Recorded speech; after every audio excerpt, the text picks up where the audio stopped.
लोकसभा इंतखाबात के छठे मरहले में कौमी राजधानी की 7 सीटों समेत 8 रियासतों और मरकज के ज़ेर इंतजाम इलाकों की 58 लोकसभा सीटों के साथ साथ उड़ीसा असम्बली के तीसरे मरहले में 42 सीटों पर इंतखाबी मुहिम का शोर जुमेरात की शाम 6 बजे बंद हो गया। इन सीटों पर वोटिंग हफ्ता 25 मई को होगी। आम इंतखाबात के छठे मरहले के लिए हुक्मरान नेशनल डेमोक्रेटिक अलायंस और अपोजिशन इंडिया ग्रुप के स्टार प्रचारकों ने अपनी इत्तेहादी पार्टी के रहनुमाओं के साथ अवामी जलसों और रोड शो वगैरह के जरिए अपने उम्मीदवारों के लिए भरपूर मुहिम चलाई। कांग्रेस की पार्लिमानी पार्टी के लीडर सोनिया गांधी ने इस इलेक्शन को जमहूरियत और आइन को बचाने का इलेक्शन करार देते हुए कौमी राजधानी खिते के राय दहिंदगान से दिल्ली के तमाम 7 सीटों पर इंडिया इत्तेहाद के उम्मीदवारों को जिताने की अपील की है। मोहतरमा गांधी ने जुमेरात को यहाँ कहा कि आईनी इदारों पर हमला किया जा रहा है और आइन और जमहूरियत को तबाह किया जा रहा है, इसलिए इंडिया इत्तेहाद को वोट देकर जिताकर जमहूरी इदारों को बचाना होगा। कांग्रेस ने आइन पर सवाल उठाने वाली इलेक्शन कमीशन की हिदायत को हिंदुस्तान की शनाख्त और आइन की बुनियादी ढांचे के लिए बदकिस्मती करार देते हुए कहा कि जब कमीशन जैसा आइनी इदारा किसी खास पार्टी के लिए जानिबदाराना काम करता है तो इसका ये कदम जमहूरियत के लिए संगीन सूरत-ए-हाल पैदा करता है। कांग्रेस के तर्जुमान अभिषेक मन्नू संघवी ने जुमेरात को यहाँ पार्टी हेडक्वार्टर में एक प्रेस कॉन्फ्रेंस में कहा कि आइन पर सवाल उठाने वाली बातें करना ज़ाब्ते इख्लाक के खिलाफ वर्जी नहीं, इसलिए कमीशन ने तो इस पर पाबंदी लगाने का हुक्म जारी कर सकता है और न ही ये तय कर सकता है किसको क्या बोलना है।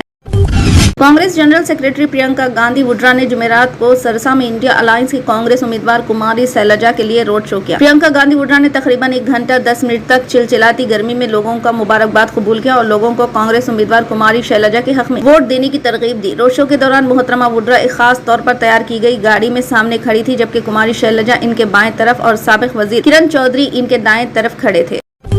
बहुजन समाज पार्टी सुप्रीमो मायावती ने जुमेरात को कहा कि बीजेपी मुफ्त राशन और अच्छे दिन का लालच देकर लोगों को गुमराह कर रही है, जबकि पूंजीपतियों को मालामाल करने के लिए हर सतह पर छूट दे रही है। मिर्जापुर के मिढ़ान में एक इंतखाबी रैली से खिताब करते हुए इन्होंने कहा, माहौल देखकर लगता है कि मरकज में बीजेपी हुकूमत आसानी से वापस नहीं लौट पाएगी। मुल्क के अवाम समझ चुके हैं।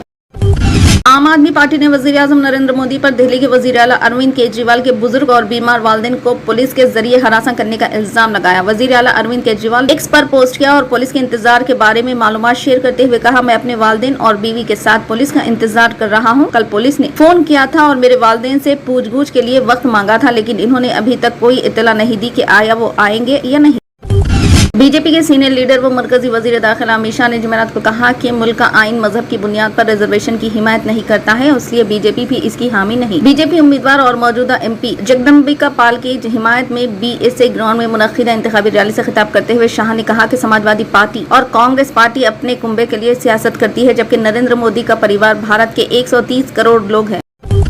तजुर्बेकार हिंदुस्तानी बैडमिंटन खिलाड़ी लक्ष्या सेन पेरिस ओलंपिक्स की तैयारी के लिए फ्रांस और पीवी सिंधु जर्मनी में ट्रेनिंग लेंगे। आज यहां जारी एक रिलीज के मुताबिक नौजवानों के उमूर और खेल की वजारत के मिशन ओलंपिक सील MOC के तहत पेरिस ओलंपिक्स 2024 गेम्स की तैयारी के लिए फ्रांस के मार्सिले में 12 रोजा तरबियती सेशन के लिए हिंदुस्तानी बैडमिंटन खिलाड़ी लक्ष्या सेन को माली इमदाद की तजवीज को मंजूरी दे दी गई है। लक्ष्या सेन अपने कोच और मावून अमले के साथ 8 से 21 जुलाई तक दी हॉलीडेज स्पोर्ट्स पार्समेन में ट्रेनिंग करेंगे।